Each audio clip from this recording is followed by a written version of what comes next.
Dos grandes flagelos do mundo antigo, salientavam-se 10 que rebaixavam a vida humana. A barbárie, que perpetuava os desregramentos do instinto. A fome, que atormentava o grupo tribal. A peste, que dizimava populações.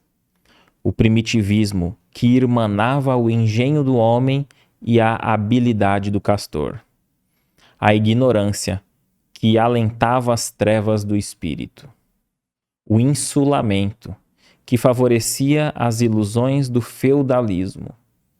A ociosidade, que categorizava o trabalho à conta de humilhação e penitência. O cativeiro, que vendia homens livres no mercado da escravidão. A imundície, que relegava a residência terrestre ao nível dos brutos. E a guerra, que suprime a paz e justifica a crueldade e o crime entre as criaturas. Veio então a política, instituindo vários sistemas de governo, anulou a barbárie. Apareceu o comércio e, multiplicando as vias de transporte, dissipou a fome. Surgiu a ciência e exterminou a peste. Eclodiu a indústria e desfez o primitivismo. Brilhou a imprensa e proscreveu-se a ignorância. Criaram-se o telégrafo sem fio e a navegação aérea, e acabou-se o insulamento. Progrediram os princípios morais e o trabalho fulgiu como estrela na dignidade humana, desacreditando a ociosidade. Cresceu a educação espiritual e aboliu-se o cativeiro. Agigantou-se a higiene e removeu-se a imundície. Mas nem a política, nem o comércio, nem a ciência, nem a indústria, nem a imprensa, nem a aproximação entre os povos, nem a exaltação do trabalho, nem a evolução do direito individual e nem a higiene conseguem resolver o problema da paz. Aqui a gente dá uma pausa no texto para verificar, né? Quanto que a humanidade evoluiu ao longo dos anos, né?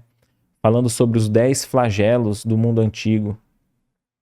E muito se progrediu, mas ainda o último flagelo aqui que cita Emmanuel, a guerra.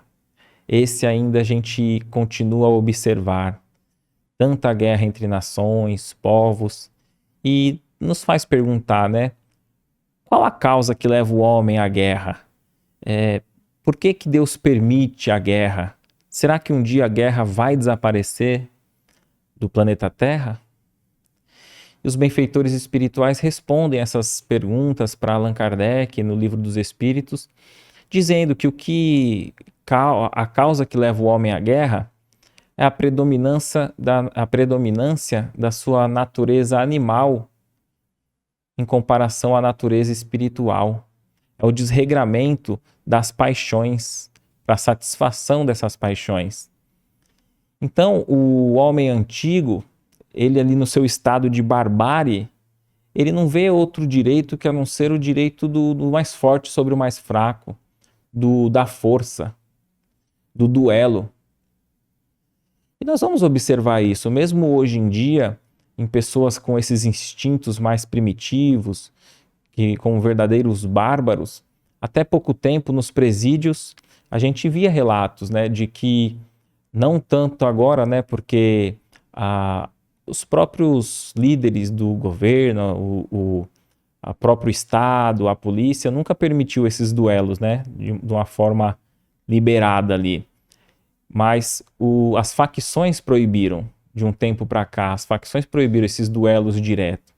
Mas antigamente, quando você tinha algo contra alguém, tanto muito mais antigamente quanto mais recente dentro dos presídios, era resolvido na força. Ficava uma pessoa de cada lado com uma espada na mão a duelar. E aí o certo era quem vencesse, quem tivesse mais força. E só acabava a luta com derramamento de sangue, quando alguém viesse a óbito. A gente vê que é um instinto muito, muito bárbaro da própria natureza animal ainda que vive em nós de modo geral na humanidade, né? E Deus, ele permite, não que Deus permite a guerra em si, que ele incentive a guerra em si, mas Deus nos dá a liberdade de ação, o nosso livre-arbítrio, para que a gente, através dessa liberdade, possa ir progredindo, acertando, errando e acertando, mas progredindo, avançando sempre.